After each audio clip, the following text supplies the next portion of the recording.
Hello, this is Jill from Paper Daisy Crafting. Thank you for joining me again today. This is our project today. I made this card quite a while ago, a few weeks ago, and I posted it on a few social media sites and it went absolutely mad. People very interested in how I made the background. It's very, very simple, but people were very, very interested in it, and so I thought I'd come back on and just make a little video to show you how I made my card. And today I'm going to do it in slightly more subdued colours. I've got a whole range of colours here that I'm going to use. Let me show you. So I've got Rococo Rose, Grapefruit Grove, Petal Pink, So Saffron, Soft Sea Foam, Pool Party and Purple Posy. So I'm hoping that these colours are going to work nicely together, but I don't know. I've just done a couple first of all. So I've started with Rococo Rose and Grapefruit Grove. I'm just going to move on now to Petal Pink, which I'm hoping will look good. So I'm using this wiggly line stamp from the Lilypad Lake, which I think has got so many different uses. I really love it. So there we go. And what I'm going to do is by eye, I'm just going to butt this one up against the other one.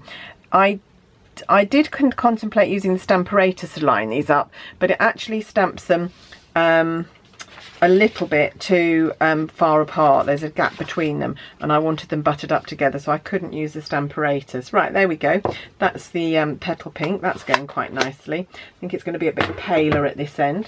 I'm then going to come in with So Saffron after I've remembered to clean my stamp. I live in dread of putting one stamp into another. This is my chamois here I'm using. Just quickly clean my stamp. There we go.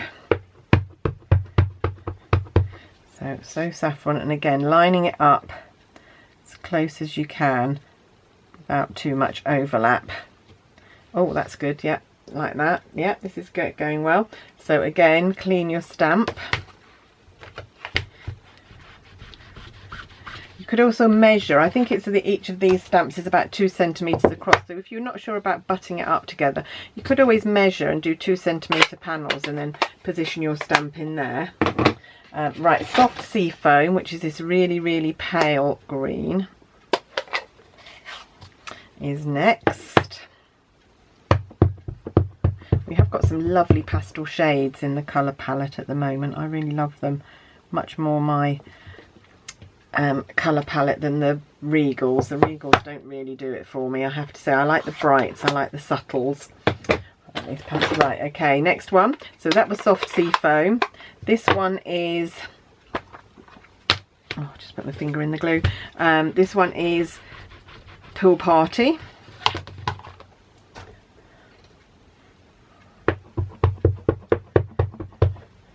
Yeah, so you can see it's really easy to use. Look at your stamps and think, oh, how could I use that as a background to make my own DSP? Oh, I like that Pool Party. That lifts it really quite a lot. And then I'm just going to finish with Purple Posy. So again, clean my stamp. These chamois get very messy, but they're so effective at cleaning. I really love them. I think they might be better if they made them black so that you can't see all the rubbish on them. But hey ho. That one's slightly faded because I put it in the washing machine to clean it a while back. Here we go. And this one is Purple Posy. So I've got Rococo Rose and Purple Posy here, which are of the new in colours, are two of my absolute favourites. And just line this one up. And there we go. Right, there we go. Lovely. Now I wonder if you can see on my Purple Posy there that it hasn't printed quite correctly. That's because my Purple Posy pad is from before the replacement ones. I got it early and then they realised it wasn't a good formulation, so you can see mine is not stamping terribly well. I'm going to have to buy a new one, I think. I won mine in a competition, so I can't exactly ask for another one. I won it from on one of our team pages, so there we go. Right, okay, so that's my panel. I need to cut that down to, I've got some measurements here. I need to cut it down to 13.5 by, no I don't, yes I do, 13.5 by 9.5 centimetres. So no, that's not my trimmer. Oh dear, I'm not thinking today. I've got so much going on here. Oh, here we go. Right. Oh, I don't need the arm, I don't think. Right, there we go. So we need, so I'm going to trim off this bit at the top here, which was just white. So I'm not going to need that. Have you seen my my video on the new trimmer? If you haven't, I did a review on it. I love it. Really pleased with it. Right, so this way it needs to be 13.5 centimetres. So I'm going to do it to there. Oh, actually, this has gone a bit longer than the other one. Where's my card? Oh, I obviously spaced these out a bit further than I did on the other one. Okay, so let's do my card blank first and we'll see how that works. Oh, nothing like crafting in the moment.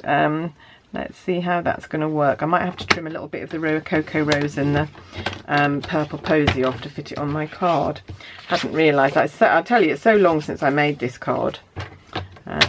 Let's move that to one side. Find my bone folder. Oh, that's bits for another card coming out. There we go. So let's have a look. How is this going to fit onto here? So I do this by aisle there. Right, you can see that's going to be too long for my card. So what I'm going to do is I'm going to trim a bit of Purple Posy and a bit of Rococo Rose. So you still get those two colours. Actually, I might trim most of the Rococo Rose off actually, because I think that one doesn't quite go with the rest of the colour scheme anyway. So I'll trim off Purple Posy here, and then I will turn it around, and this needs to be 13.5. So most of the Rococo Rose, I might do it slightly longer, I might do it 14, so you have a little bit of Rococo Rose there, but not too much that it overwhelms the card. Oh, that's good. Yeah, I like that. And the other measurement looks okay to me. Okay, so that's fine. I've then got another panel to go on here, but let's do this first. So I'm going to go ahead and stick this down. So I'll find my Tombow. Oh, where's my Tombow in this drawer? There we go. Let's see if this one works. I've got so many Tombows opened here, I never know which one is going to work. Oh, this one's coming out quite nicely. There we go. And I'm just going to do my usual trick of a cocktail stick. Smooth that out, otherwise I might get a bit of splodging going on, which I don't want. So if you smooth it out with a cocktail stick, you can get the glue right to the corners, which means no corners or sides are going to flap around. Don't like seeing odd corners raised and things, so you need to do it carefully. There we go. So that's my way of gluing. Just get rid of that splodge in the middle there, and then glue your panel. And I'm using Smoky Slate as my panel this time. It's my normal size card blank, so 21 by 15, scored at 10.5. And then my panel, and I'm using Smoky Slate because it's not quite as in your face as black, which I used on the previous card when I was dealing with bright colours. There we go. And now I've got a panel of Pool Party and a white panel. The Pool Party panel is the Pool Party is 6 centimetres by 10 centimetres, and the panel below is half a centimetre smaller, so 5.5 by 9.5. So I'm just going to glue those together as well.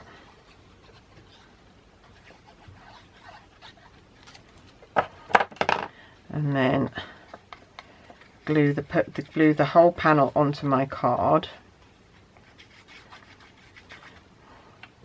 When I first made this card, I wasn't quite happy with it and I couldn't work out why. And I think it's because I did the happy birthday not centered, and I really need it to be centered. So on this one, I'm going to center it. Right. The good thing about the Tombow glue is it gives you wiggle room to get it in the right place. So just trying to line this up. I can't quite get it in the right place at the minute. Just take your time though. The glue will not dry immediately. So that's better. That's where I wanted it. Good, perfect. And then that's going in the middle there. I'm quite glad I cut that Rococo Rose. All these unfortunate accidents always end up quite good in the end. So never a mistake in crafting, only a chance to innovate, I always say. So if you do something, and the reason that happened, because this was more spread out, is because it is so long ago since I made this card, but I've obviously forgotten what I did, which is quite good for making this video, because now even I'll be able to look back and find out what I did if I want to remake it. Right, there we go. Oh, I'm liking this colour scheme actually. What do you think? So here's, I'll put the other one. There's the bright one. Now we've got a much paler one. I'm not sure about that purple posy ink though. I will have to get that sorted. Right, and then we're going to come in with our happy birthday, which I have die cut from the Well Written dies out of smoky slate to match the card blank. I'm going to have happy birthday. There we go. Just about fit in our square. Like so, and then I'm going to have an exclamation mark on the end of birthday. So I am going to take a little bit of glue on a lid, just because this is very fine, and so it's much easier to just dab a little bit of glue where you want it. It's kind of dried out. I put this glue on here a while ago, so it's very, very tacky and kind of dried out a bit. There we go. So maybe you'll like this card enough to have a go at your own. As I'm filming this, it's a horrible day here in the UK. Lots of rain, quite chilly and cold. We had a bit of an Indian summer, but that's now well and truly gone, and we're really into the autumn now. All the leaves are falling off the trees. So it is becoming very autumnal, so I think everybody will be thinking about their Christmas crafting quite soon. Right, so it's a bit of a squash to fit this in this pan. I didn't want it any bigger though. And it's because of the loopy bits, the ascenders and descenders on the letters. If they were just all normal size letters, it would be fine. And you can see I'm not making an effort to cover every little bit with glue, but just as long as you catch the bulk of it, it will sit quite nicely. You just don't want any bits lifting off. There we go. And when you're die cutting the birthday, I do need to say, don't forget to catch the dot of the eye. The number of times that I have done birthday and then realised I haven't got the eye for it, and so I've had to dig around on the floor or something. There we go. There. Okay, now I should have an exclamation mark, which is here. I'm just going to find my tweezers. I might need to use my tweezers in here. Here we go. So there we go. So again, when you're doing it at home, you might have a little bit more time. I'm not even sure how well centered this is going to be today, but I think it's better than my last one. The happy was really off on the last one. Right, so and then I used a little heart as my dot for my exclamation mark rather than the dot from it. And there's a little heart die in the Well Written dies. There we go. And then the dot, which I did manage to rescue, which is here.